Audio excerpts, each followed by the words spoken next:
Hola de nuevo a todos, mi nombre es José Luis Ocaña, soy catedrático del Departamento de Física Aplicada e Ingeniería de Materiales de la Escuela Técnica Superior de Ingenieros Industriales de la Universidad Politécnica de Madrid.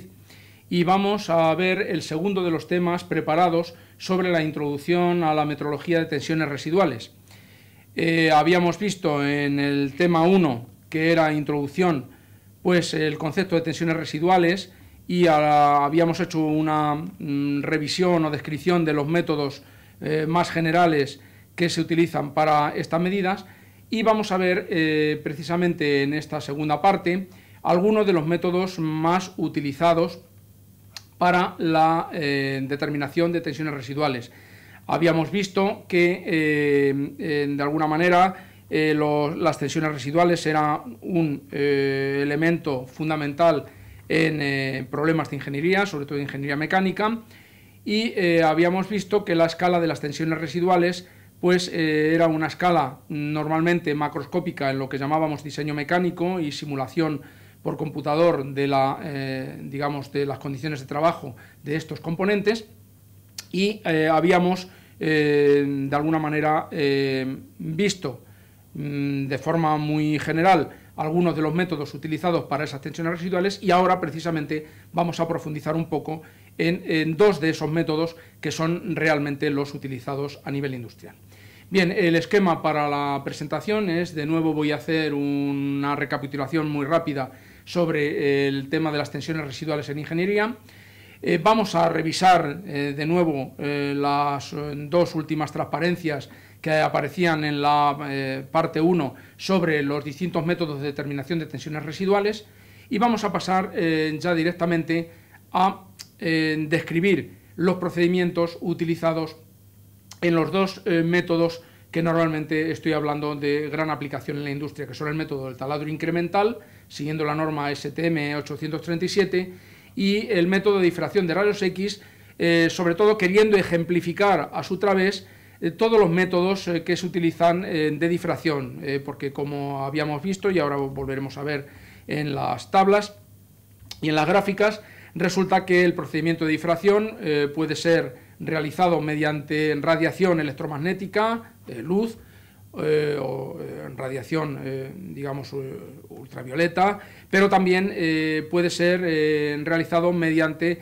radiación de sincrotrón y mediante partículas como por ejemplo los neutrones. Entonces, después de esta descripción, haremos una recapitulación general para, digamos, el tema de la metrología de tensiones residuales, y volveremos a exponer algo sobre la bibliografía esencial que hemos utilizado. Bien, entonces, las tensiones residuales en ingeniería ya las habíamos definido, y habíamos visto que esas tensiones aparecen en realidad distribuidas en los componentes. Entonces, no pudiéndose hablar de un valor de tensión residual, sino más bien de campos de tensiones residuales en los componentes. También habíamos visto que esas tensiones residuales se pueden distribuir de forma favorable o desfavorable dentro de los componentes. Habíamos visto el carácter, digamos, microscópico esencialmente de esas tensiones residuales, y cómo esas tensiones residuales son capaces de dar lugar a estados macroscópicos tensionados, es decir, a aquellos estados que internamente pues, consisten de gráficas de este tipo, que diferencian los valores de la tensión en el interior de los granos y entre los granos, y que realmente el estado macroscópico de un componente se forma a través de esa composición de todas las tensiones residuales en los componentes. Y habíamos visto también lo que es una revisión sobre los métodos fundamentales de determinación de tensiones residuales, y habíamos visto que había métodos poco destructivos, es decir, esencialmente no destructivos, que se podían utilizar para determinación de esas tensiones residuales, que muchas veces son los deseables, pero es que realmente también muchas veces deseo conocer el estado tensional de los componentes mecánicos dentro, es decir, en el interior de ese material. sobre todo en las capas inferiores lindantes de la superficie.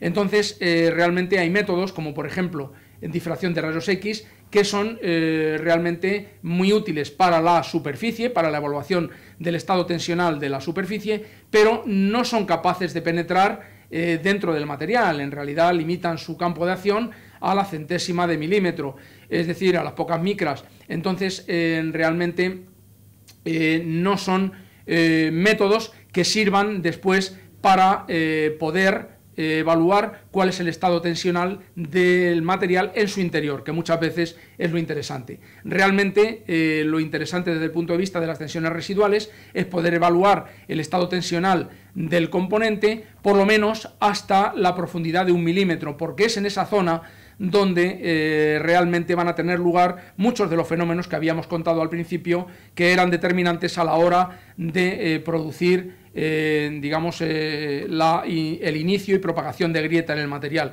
Entonces, realmente los campos de tensiones residuales nos interesan por lo menos a esta profundidad de 1 milímetro y en muchas aplicaciones industriales hasta profundidades mayores.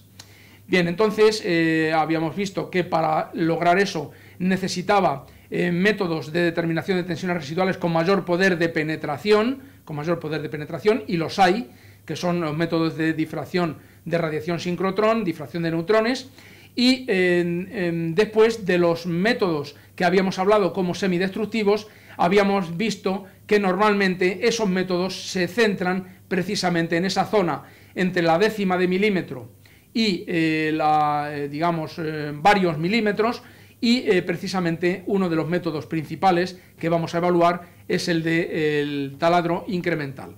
Bien, después habíamos visto que hay otros métodos destructivos, como por ejemplo el método del contorno, que era un método muy importante, muy interesante desde el punto de vista de analizar el componente completo y cómo se distribuyen sus tensiones residuales en una sección completa del componente, pero claro, ese método de alguna manera es mixto, destructivo, computacional, y solamente a través de un adecuado manejo de los datos experimentales de deformación de la superficie cortada, es decir, seccionada por donde quiero medir el campo de tensiones, pues puedo obtener, digamos, unos resultados. Con lo cual, por estas razones, los métodos más utilizados industrialmente al final acaban siendo el método de difracción de rayos X con sus posibles variantes y el método de taladro incremental también con sus posibles variantes, por ejemplo, el taladrado anular. Pero en realidad los que vamos a contar ejemplificando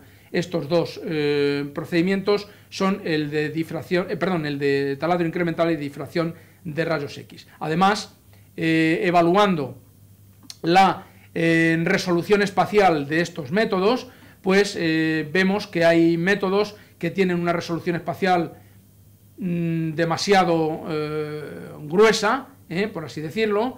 Por ejemplo, el de sincrotrón de rayos X, difracción de radiación sincrotrón, que en el fondo son rayos X, pues realmente tienen una resolución espacial que no es la óptima, pero tienen la ventaja de una mayor penetración, y si debiéramos establecer un equilibrio o un compromiso entre lo que es la resolución espacial del método y la capacidad de penetración dentro del material, vemos que hay un compromiso en favor del taladro incremental, que es la razón por la que es un método de gran digamos, utilización dentro de la industria. Dentro de lo que hemos dicho, que efectivamente las técnicas de medida de tensiones residuales pues no son en general todo lo extendidas que deberían ser, porque realmente juzgan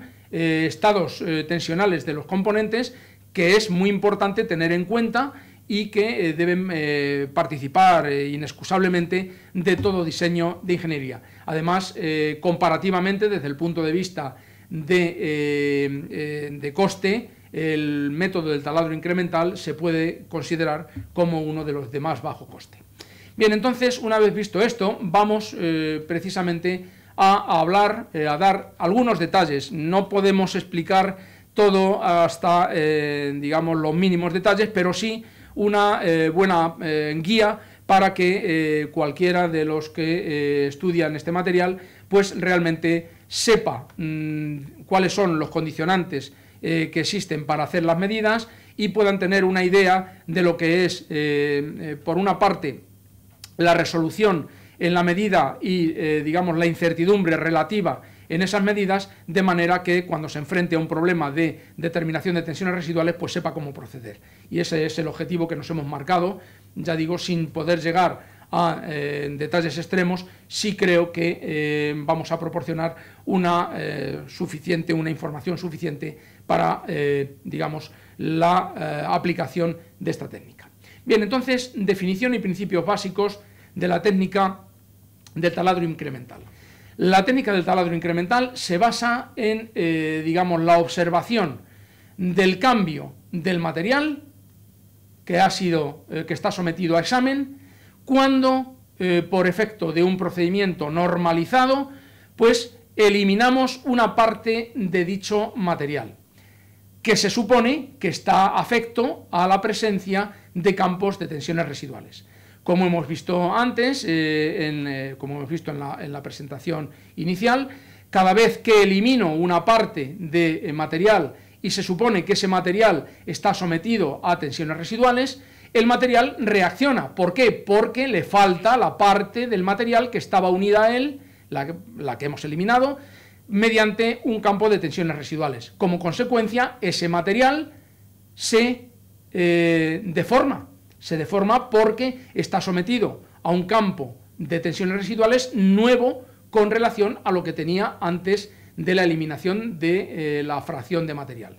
Entonces, al deformarse por cambio de las condiciones, digamos, digamos, mecánicas, de fuerzas y momentos, al deformarse ese material, pues sufre una deformación y mediante, digamos, el procedimiento adecuado de tipo electrónico, en concreto la utilización de galgas extensométricas, somos capaces de determinar cuál ha sido la deformación unitaria de ese material y a partir de esos datos inducir mediante cálculo cuál ha sido la tensión residual preexistente en el material. Es decir, resumo, material inicial sin perturbar con campo de tensiones residuales. Se elimina una fracción del material, por tanto, se elimina su ligazón con el material residual que va a quedar.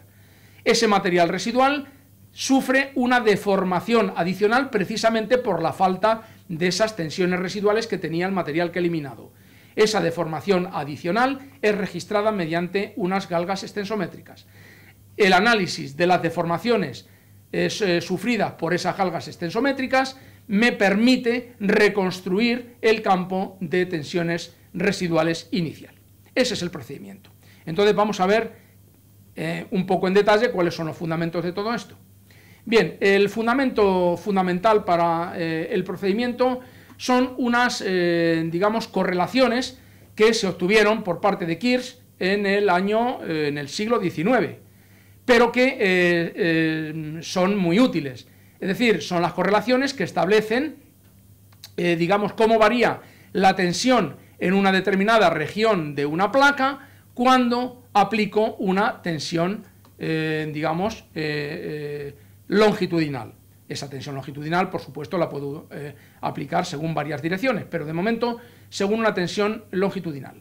Entonces, la referencia base es la de Kirsch en el Zeitung del Verein Deutscher Ingenieur, que es, digamos, la Asociación de Ingenieros Alemanes, y tenía la publicación en el 1898 en el volumen 42, es decir, es fácilmente accesible, con lo cual entiendo que se puede seguir desde el principio de forma detallada. Entonces, realmente, lo que establece esas correlaciones de Kirsch son precisamente los valores de tensiones residuales en un ángulo alfa cuando practico yo un taladro centrado supuestamente en el origen. Entonces, a través de estas relaciones, tengo yo cuánto vale, además de forma analítica, tengo cuánto valen las tensiones con dependencia angular, es decir, para cualquier ángulo, medido a partir de la dirección inicial, y para cualquier radio medido a partir del origen, en términos de una fracción de la posición frente al radio del taladro, de forma adimensionalizada, por supuesto con R mayor o igual que la unidad. Entonces, estas son las correlaciones iniciales de Kirch. Aquí está la representación para distintos radios y en función de los distintos ángulos. Bien, entonces, eso es una fórmula teórica, pero no es el método, porque esa fórmula, bueno, teórico-práctica, pero no es el método.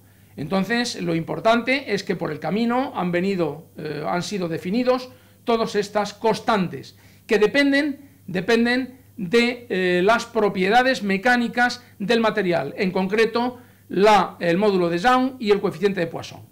Entonces, realmente esas constantes ya veremos lo importantes que son desde el punto de vista de la aplicación del método. Bien, entonces, mediante la aplicación de esas constantes, podemos obtener, finalmente, que la deformación radial en cualquier punto y la deformación angular en cualquier punto viene dada en función de cualquier posición del ángulo. Y como consecuencia, si yo aplico una pareja de juegos de tensiones, una en la dirección X y otra en la dirección Y, al final acabo obteniendo que la deformación radial para un ángulo alfa viene dada por esta expresión. Esta realmente es la expresión fundamental, final, del método de Kirch, que él mismo no llegó, pero que se deduce precisamente de todos sus trabajos. Entonces, cuando realmente aplico dos tensiones, una en una dirección y otra en otra, que es el caso general de una tensión plana, pues llego a esta expresión, de manera que, dada la tensión X, dada la tensión Y, puedo obtener la deformación unitaria según la dirección radial en cualquier dirección, en función de estas constantes A y B que han quedado previamente definidas. Eso es lo importante. Bien, ¿por qué? Porque con esas constantes A y B, que vienen definidas y que son de funciones del radio en principio, pues puedo yo determinar, digamos, las tensiones residuales. Es decir, el problema consiste en, una vez conocidas las deformaciones unitarias, intentar obtener los valores de X e Y. Ese es el problema de determinación de tensiones residuales. ¿Qué es lo que estoy teniendo? Pues que por efecto de, digamos, de tensiones en el material, que son las tensiones residuales, teóricamente las tensiones a las que está sometida digamos, el orificio que yo practico, pues aparecen esas deformaciones. Entonces, si yo mido la deformación en varios ángulos, voy acumulando datos y en función de ellas puedo sacar los valores de sigma X y sigma Y. El problema se reduce a esto. Entonces, ¿qué configuraciones físicas se me pueden plantear? Bueno, lo primero que tengo que saber es que este procedimiento, obviamente, solo me sirve para estados tensionales biaxiales, como son los que pretendo determinar. En realidad, cuando yo tengo esta configuración o lo que tenía en la definición del taladro, estoy asumiendo que en cada profundidad del taladro, pues el estado tensional es bidimensional, es decir, solo tiene componentes X e Y. No estoy tomando la componente Z, esa no la determino, porque entiendo que esa no es el objeto de determinación, porque en realidad el material se me expande solo lateralmente, y en realidad cuando realizo un proceso de fabricación, lo que estoy teniendo es la introducción de tensiones en el plano sobre el que estoy realizando el trabajo. Por eso los estados tensionales son biaxiales, por hipótesis, por definición. Bien, entonces en esos estados biaxiales, además estoy suponiendo que el material es elástico, lineal, homogéneo, isótropo, con constantes E y nu, es decir, coeficiente, módulo de Young y coeficiente de Poisson, suficientemente constantes y conocidos. Entonces, bueno, esa es otra hipótesis que ya veremos que al final es una fuente de incertidumbre, porque muchas veces esas constantes no son del todo conocidas. Se hacen determinaciones experimentales, pero hay una variabilidad en los datos que puede afectar a la incertidumbre de mi método. Bien, entonces, ¿qué posibles casos se me pueden presentar? 3 posibles casos fundamentales. Primer caso, tensiones constantes a lo largo de todo un taladro, es decir, taladro entero y realmente pasante a tensiones homogéneas en todos los valores. Ese es un primer caso. Segundo caso, taladro no pasante con tensiones uniformes, es decir, que la pieza tenga tensiones uniformes y yo dé un taladro o bien total o bien parcial. Bueno, ese no suele ser el caso. El caso que normalmente se presenta es que las tensiones, como hemos visto, no sean homogéneas a lo largo de toda la penetración, sino que tengan una variación. Entonces, realmente el problema ahí se complica un poco. ¿Por qué? Porque yo tengo que hacer una evaluación a cada nivel de penetración dentro del material, y en eso consiste la técnica aplicada a la industria de este método. Entonces, para el primer caso está muy claro, con los coeficientes A y B, haciendo varias determinaciones, tengo suficiente, porque con los coeficientes A y B, haciendo determinaciones en varios valores de alfa, pues soy capaz de obtener los valores de sigma X, sigma Y, que es el objetivo del cálculo. Teniendo los valores sigma X, sigma Y, tengo los valores principales de la tensión en ese plano y en realidad por extensión en todos los planos, porque supongo que las tensiones son equivalentes, son uniformes a lo largo de toda la penetración, y problema resuelto. Luego ese no es el problema.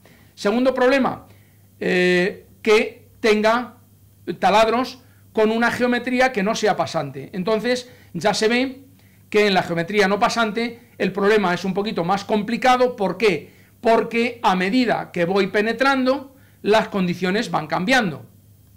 Si resulta que el material tiene tensiones uniformes, puedo hacer hipótesis simplificativas, pero en el caso general no puedo hacer ninguna hipótesis simplificativa, y entonces tengo que ir a la ayuda de métodos numéricos. Pero en realidad este problema es el que representa el 90% de los casos que se presentan en la industria.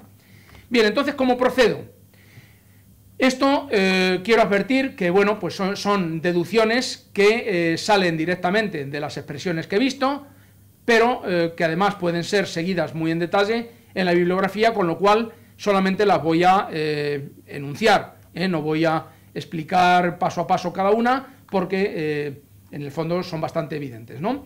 Entonces, en el caso general de las condiciones de Kirch, que yo estoy sometiendo a la placa solamente a 2 tensiones, la sigma X, la sigma Y, ese es el concepto de tensiones residuales principales.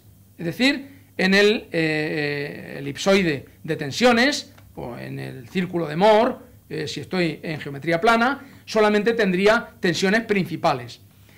En el caso general, bueno, y en ese caso de condiciones de tensiones principales, es plenamente aplicable la fórmula de Kirch como tal cual, sustituyendo la X por uno de los ejes principales y la Y por el otro. Pero ese no es el caso general. En el caso general, si yo tengo una capa en la cual hay tensiones, yo no sé cómo van a estar orientadas las tensiones principales.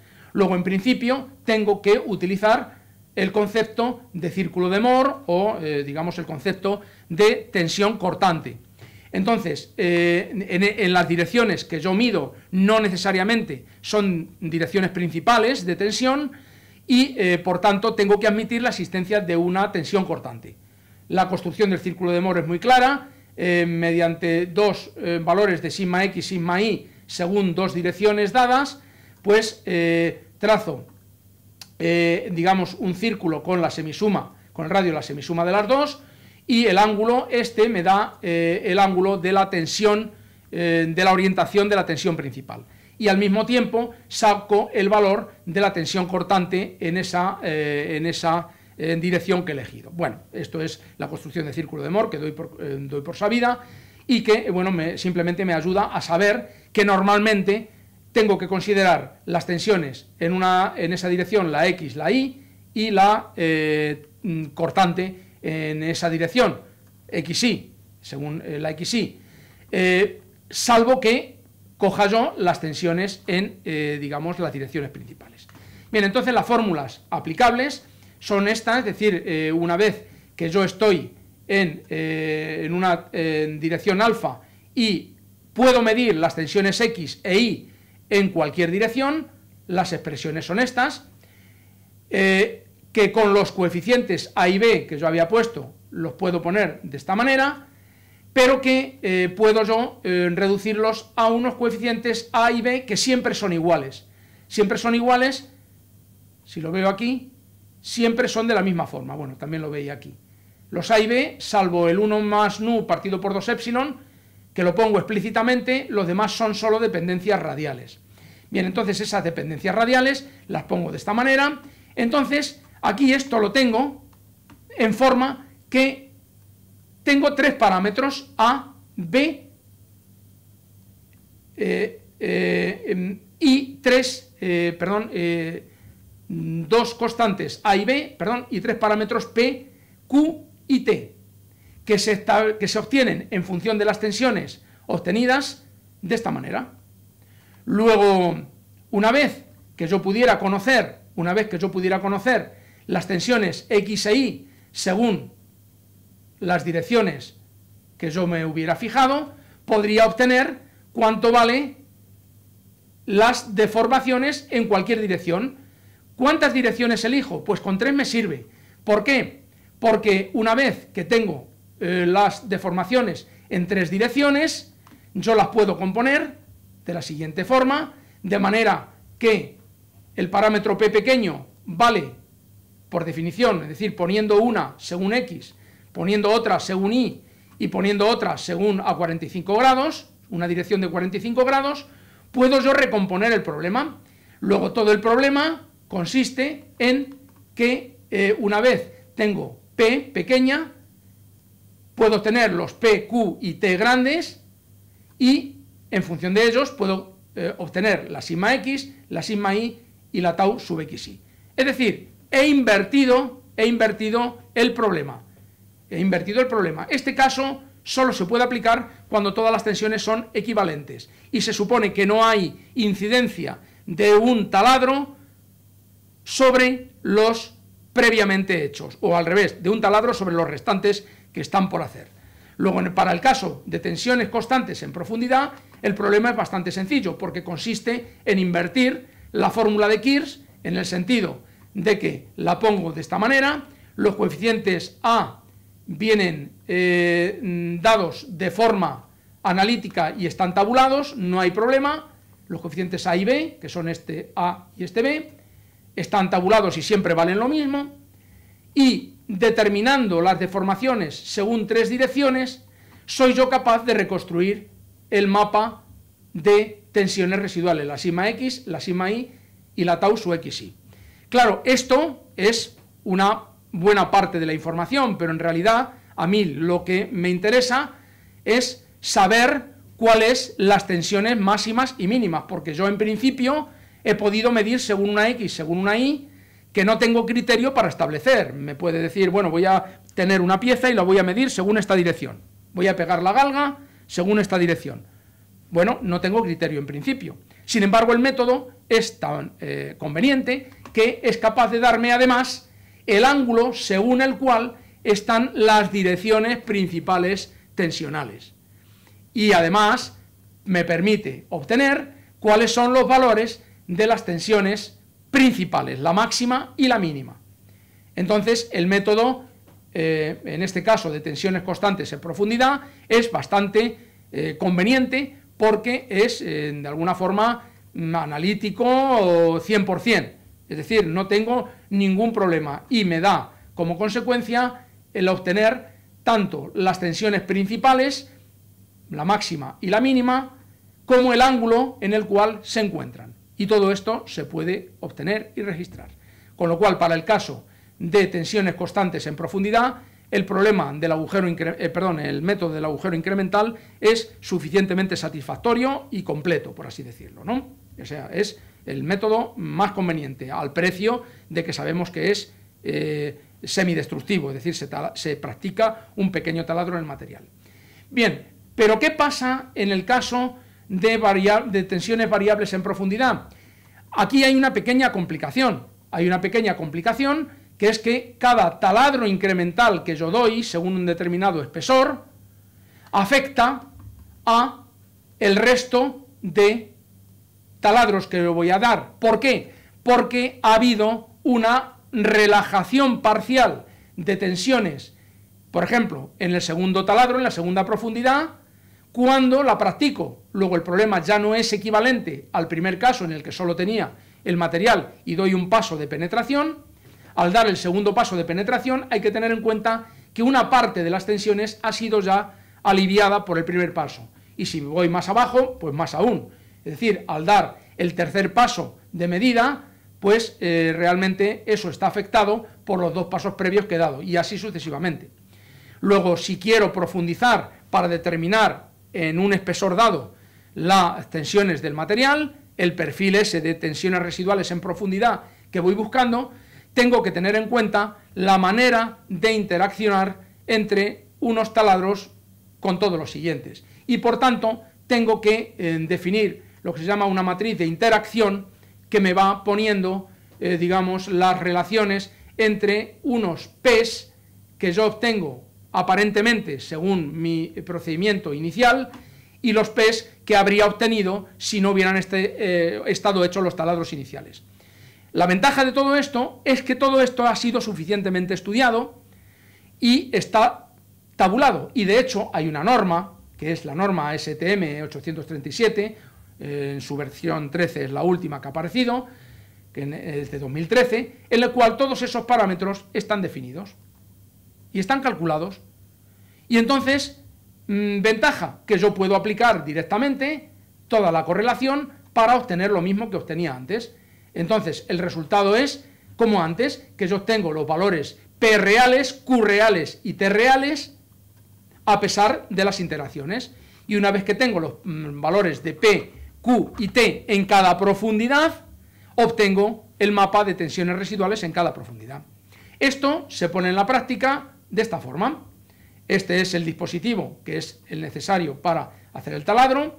Hay que colocar una galga extensométrica a la que se conectan, digamos, la zona de taladrado. Entonces esa galga extensométrica se cablea para que registre las deformaciones y vamos haciendo taladros a distintas penetraciones.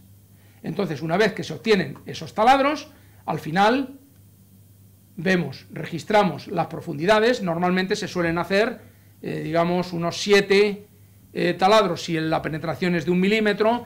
Digo 7 porque es un número que ha sido establecido por la norma. Para profundidades superiores, la norma también establece el número de parámetros. Y entonces, proporcionando los valores de constantes del material, por ejemplo, vamos a saber, método de Young y coeficiente de Poisson, pues al final obtenemos las tensiones según la X que yo he elegido, la Y que yo he elegido, y el ángulo, la tau sub XY, es decir, la tensión cortante, digamos, según la dirección XY que yo he elegido. Y además me indica, me resuelve, digamos, el algoritmo, me resuelve el ángulo al cual está situada la tensión máxima, la sigma, que llamaré sigma sub 1, y al cual está colocada la tensión mínima, que es 90 grados más. Y además me dice los valores de sigma sub 1 y sigma sub 2. Resultado, esto. Es decir, en la dirección X, por ejemplo, esto es un caso real, la dirección X, S1, dirección Y, S3. Los valores obtenidos son los que están puestos aquí con la curva que se ve naranja y verde. Entonces se ve que el valor máximo de tensión de compresión ha sido obtenido según la dirección S1. La dirección S1 es la que yo he llamado... No, perdón, sí, bien digo. La dirección, la que he llamado sigma X aquí en el esquema, esta. La S3 sigma i, y me es capaz de obtener cuál es la S máxima y la S mínima, y no lo he puesto aquí, pero también me dice cuál es el ángulo al cual se encuentran esa S máxima y S mínima. Entonces la S máxima es esta roja, que se ve que está por encima de todas las posibles que yo podía obtener, la S mínima está por debajo de todas las posibles que yo podía obtener, y entonces el estado tensional del material pues viene dada en esas direcciones por estos valores, pero si yo hubiera cogido otras direcciones, yo tengo la seguridad de que las tensiones estarían en esta franja de tensiones. Entonces esto es muy importante, porque me dice, en función de la profundidad, cuáles son las tensiones máximas y mínimas esperables, con lo cual yo puedo saber si mi material está protegido o no. Entonces, mientras las tensiones sean de compresión, mi material, como hemos dicho, está protegido. Cuando llega a tracción, es decir, sobrepasa 0 positivamente, el material ya está en tracción, con lo cual ya no está protegido. Entonces, esto se utiliza, el método este, lo estamos utilizando nosotros en nuestras investigaciones para determinar si somos capaces, mediante la técnica de tratamiento superficial, mediante ondas de choque generadas por láser, si somos capaces de impartir campos de tensiones residuales compresivas que protejan el material. Y efectivamente se ve que hemos inducido esos campos de tensiones residuales. Bien, pues entonces el método digamos, del agujero incremental, del taladro incremental, está muy bien documentado, es, yo diría, relativamente o muy fácil de aplicar. El fundamento teórico es muy sencillo porque simplemente parte de las expresiones de Kirch en su momento, pero un desarrollo casi trivial hace llegar a la expresión de las tensiones residuales en función de parámetros medibles, y bueno, pues la pequeña dificultad que existe es digamos, la utilización de los coeficientes ajustados, que pueden cambiar, porque la evaluación de estos coeficientes normalmente se hace a través de programas de cálculo de elementos finitos. Entonces, dependiendo de la finura que uno pueda utilizar en esos cálculos, los coeficientes pueden variar de alguna forma ligeramente, pero eso siempre estará recogido en lo que es el cuerpo de la norma, y entonces en el cuerpo de la norma yo introduzco precisamente esos datos y obtengo valores de acuerdo a la norma, que siempre es de alguna manera la protección o paraguas que yo tengo para hacer determinada medida. Entonces, siempre que hago una medida de este tipo, nosotros, por ejemplo, tenemos mucho cuidado de decir que lo hemos hecho con arreglo al estado presente, el estado actual de la norma ASTM 837-13, la norma en vigor, porque otras determinaciones obviamente podrían llevar a otros valores, pero nosotros, haciéndolo de acuerdo a esta norma, pues sabemos, siempre estamos seguros de lo que estamos obteniendo. Bien, pues entonces ese es el método. ¿Qué necesito desde el punto de vista, o por dar alguna visión desde el punto de vista más metrológico? Porque de momento solo hemos visto teoría, el método está bastante automatizado, y entonces desde el punto de vista metrológico, pues se necesita conocer todos estos datos. He puesto en rojo aquellas propiedades que son un poquito más críticas y que generan incertidumbre. Entonces, por ejemplo, el material sometido a ensayo proporciona incertidumbre en los valores de, digamos, las constantes mecánicas, módulo de Young, módulo de Poisson y tensión de fluencia, que también es un punto importante. La galga de medida, pues simplemente el que sepa colocar galgas, pues lo va a hacer perfectamente. El proceso de taladrado presenta una pequeña dificultad, que es que la galga es una parte que tiene un material no metálico que hay que taladrar antes de llegar al material sobre el cual está pegado. Luego tiene el material no metálico más el adhesivo. Hay que tener mucha finura, dada por la experiencia, en ajustar bien ese cero de partida, pero con la suficiente práctica esto se lleva a cabo.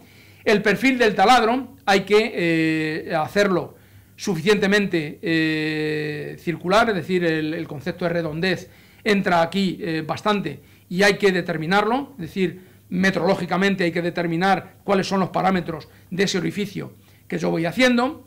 A medida que voy profundizando, la cosa se va complicando por las técnicas de medida dimensional, pero son conceptos metrológicos que hay que ir aplicando. El proceso de registro y tratamiento de datos pues no tiene ninguna dificultad específica.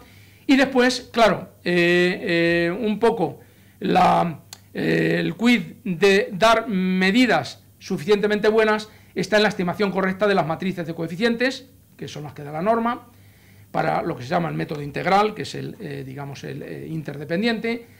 La elección correcta de un conjunto de puntos de medida, que es un tema que, a pesar de estar fijado por la norma, está siempre en discusión, porque hay posibles conjuntos de puntos de profundidades mejores que otros. Los métodos de regularización y suavizado, que al final son métodos, digamos, numéricos, y de optimización, y la estimación adecuada de incertidumbres. Entonces, todos estos puntos, que vemos que son críticos en lo que es la etapa final, realmente constituyen la parcela sobre la cual está toda la investigación. Como podemos comprender, este método no es un método estanco y que ya se ha acabado, es decir, la norma tiene revisiones cada cierto tiempo. ¿De qué vienen esas revisiones? De que se han estimado mejor algunos de los aspectos que se han ido contemplando. Y desde luego existe un campo de investigación bastante interesante y recomendable para aquellos que se quieran dedicar a la metrología de tensiones residuales, que permite considerar todas estas cosas desde un punto de vista metrológico, con lo cual el método no solamente es importante desde el punto de vista industrial y desde el punto de vista de aplicación a la industria para una medida concreta de un determinado valor que después es importante en el diseño y para su simulación, sino que después ofrece campo importante para la investigación. Entonces, yo diría que es un método muy interesante desde el punto de vista metrológico. Bueno, para el que después quiera profundizar, precisamente todos estos aspectos y con estas distribuciones son las que realmente permiten un trabajo casi ímprobo en la determinación de todas estas incertidumbres asociadas y la incertidumbre final. Nosotros, a través de una tesis doctoral, hemos llegado a obtener unas incertidumbres típicas de aplicación del procedimiento.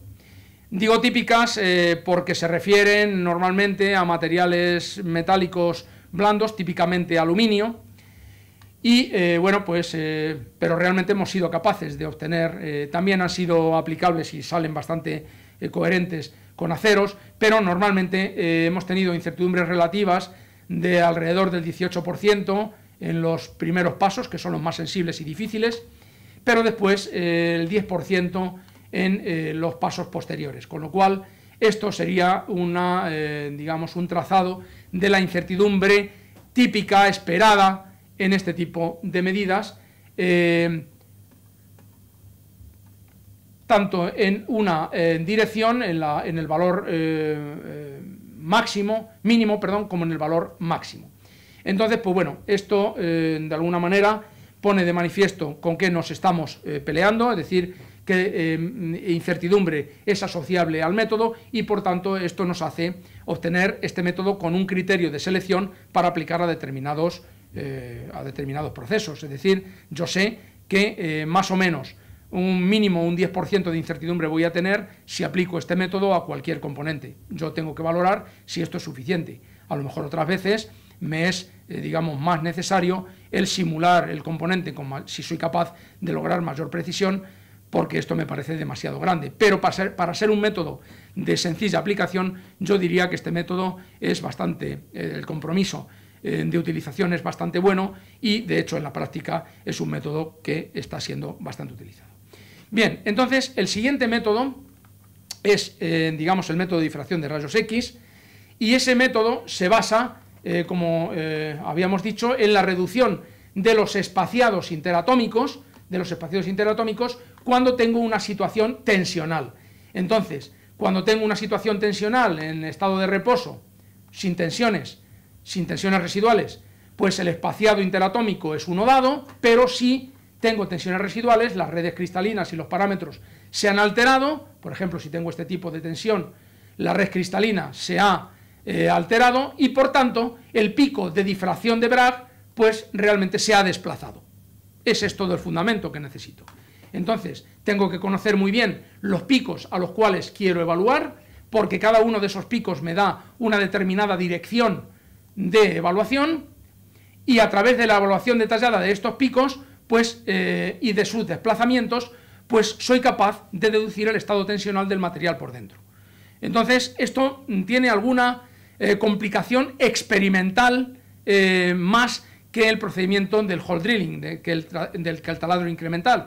Pero, sin embargo, las determinaciones, una vez salvado digamos, las dificultades experimentales, pues suelen ser también bastante precisas, porque me permite evaluar según distintas direcciones los valores de las tensiones residuales.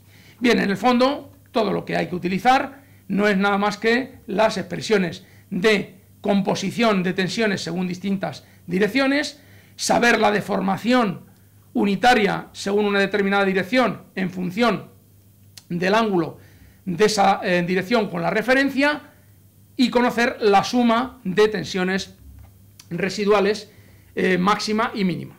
Entonces, claro, todo esto mediante este procedimiento, al final lo que pretende es obtener este desplazamiento según una determinada dirección que obtengo a partir de los datos experimentales, obtenerlo como valores de desplazamientos que observo experimentalmente a partir de la ley de difracción de Bragg. Es decir, el procedimiento aquí es colocar el dispositivo experimental, a partir de este dispositivo experimental ver el cambio de orientación, perdón, el cambio de longitud de onda observado en la detección del pico de difracción.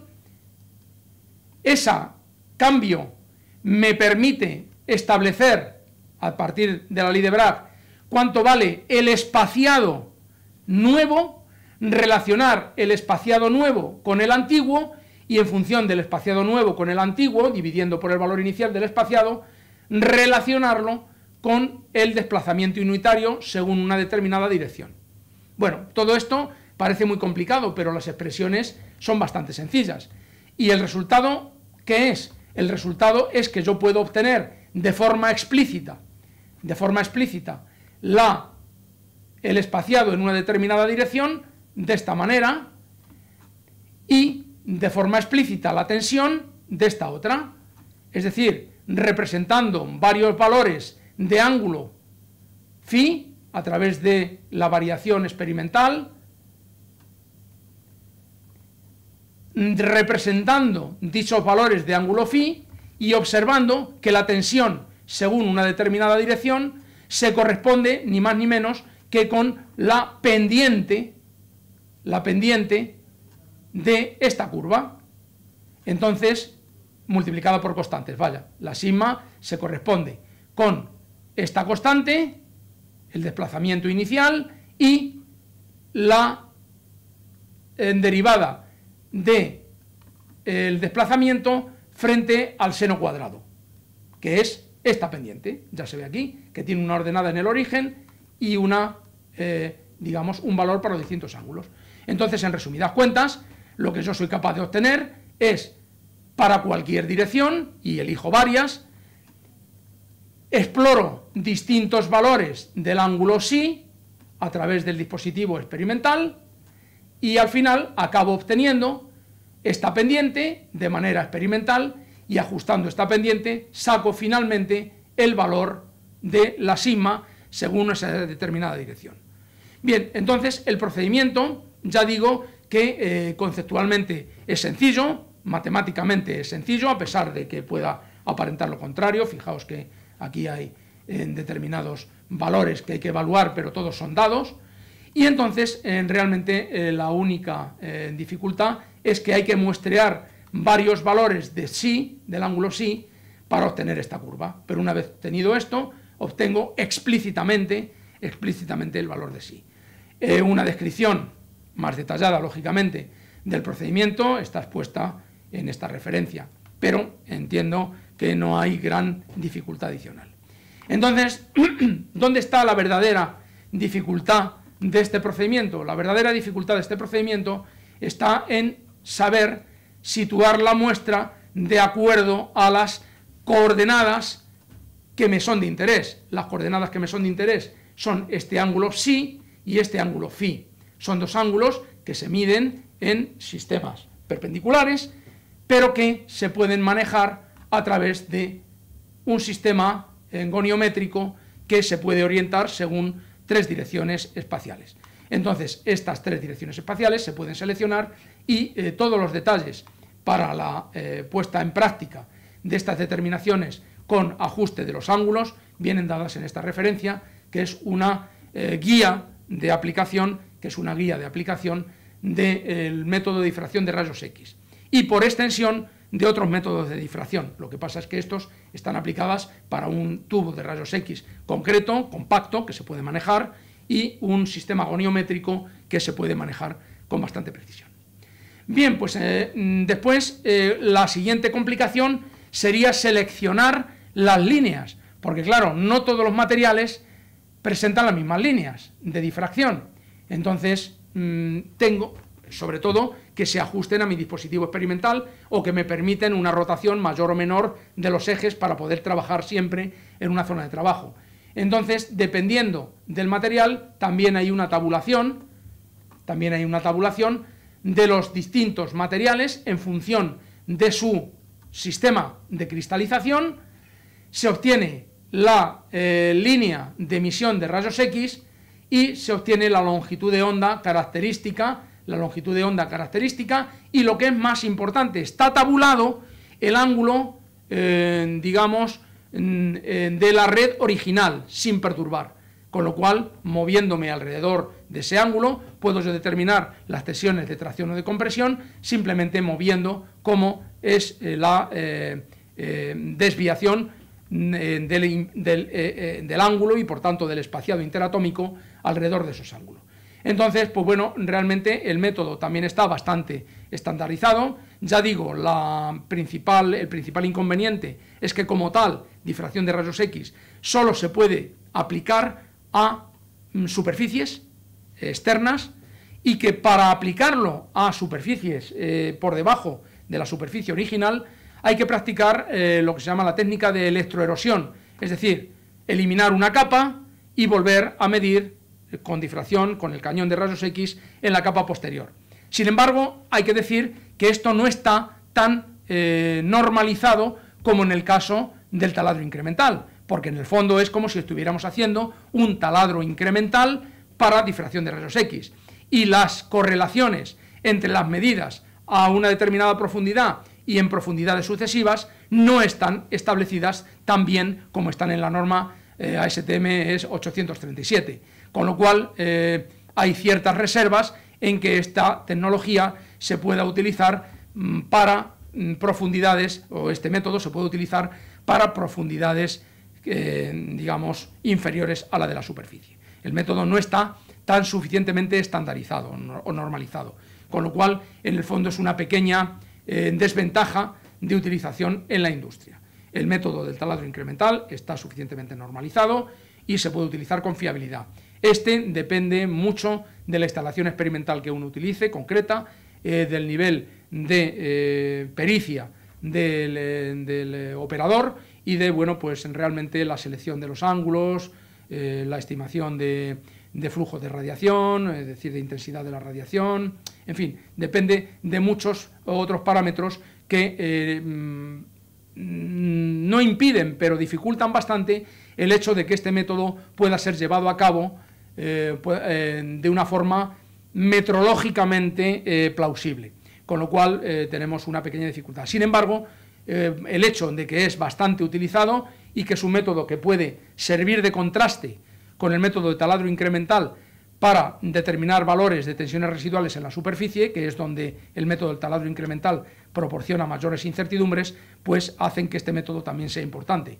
Y que además este método haya sido tratado de complementar con métodos como la difracción de radiación de sincrotrón, que son en rayos X más penetrantes, y con difracción de neutrones, que utilizan principio parecido, pero que son capaces de penetrar adicionalmente.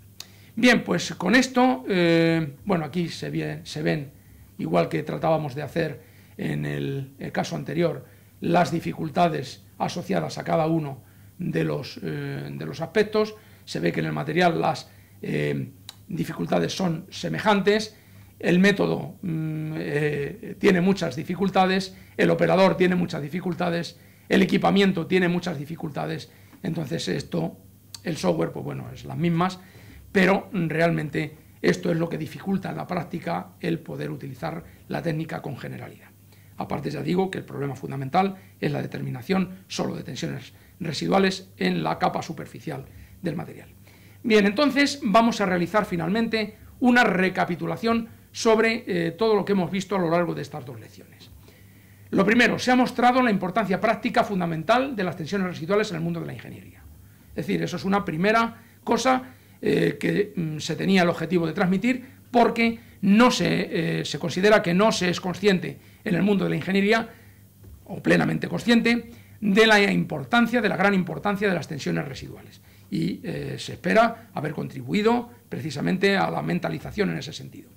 Se han proporcionado las definiciones fundamentales y se ha establecido la relación entre procesos de fabricación y campos de tensiones residuales resultantes. Es decir, estableciendo claramente que hay una correlación entre las operaciones que yo puedo realizar sobre un determinado material y el efecto final que puedo dejar en ese material, sabiendo que lo puedo dejar tensionado de forma residual. Y entonces es esa tensión residual la que después me puede perjudicar en sus condiciones de funcionamiento. Se ha establecido también la relación entre el estado tensional residual del componente y su potencial acortamiento de vida en servicio. Se ha visto claramente que aquellos componentes que tienen tensiones residuales de tracción cerca de su superficie van a fallar previamente o con anterioridad a aquellos componentes que están libres de tensiones residuales. También se ha visto que se puede introducir campos de tensiones residuales y se han visto los principales métodos para, digamos, mejorar el comportamiento de un componente o la vida en servicio de un componente mediante la introducción previa de campos de tensiones residuales de compresión en sus zonas críticas. Y esto es una práctica habitual que se hace. Y de hecho, el tratamiento superficial mediante ondas de choque generadas por láser que nosotros tenemos en el laboratorio, pues realmente ha logrado con éxito el alargamiento de vida en servicio de este tipo de componentes. Se han introducido los principales métodos utilizados para la determinación experimental de campos de tensiones residuales en componentes mecánicos. Se ha visto por el camino que muchos de esos métodos requieren una creciente asistencia computacional, porque muchas veces el problema fundamental es evaluar los datos. Entonces, ya sabemos que siempre que nos metamos en un método que sea detallado y complicado y que proporcione fehacientemente valores de tensiones residuales, vamos a tener cierta asistencia de métodos computacionales. Se han descrito en cierto detalle los fundamentos, digo en cierto detalle porque con las restricciones que he dicho al principio, los fundamentos y los procedimientos prácticos utilizados en la aplicación de los dos métodos más extendidos en la determinación de tensiones residuales, el taladro incremental, con la norma STM 837, y la difracción de rayos X. También se han apuntado, muy brevemente, pero entiendo que esto debe ser el germen para un mayor estudio del tema, los factores metrológicos más influyentes de cara a la determinación práctica de incertidumbre de las medidas por esos métodos.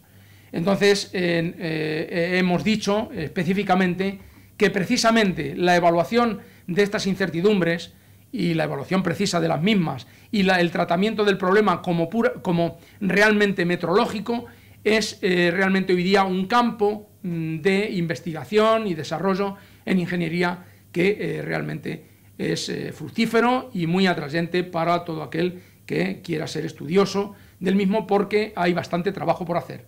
En el caso del taladro incremental hay bastante hecho. En el caso de difracción de rayos X hay mucho menos hecho desde el punto de vista metrológico.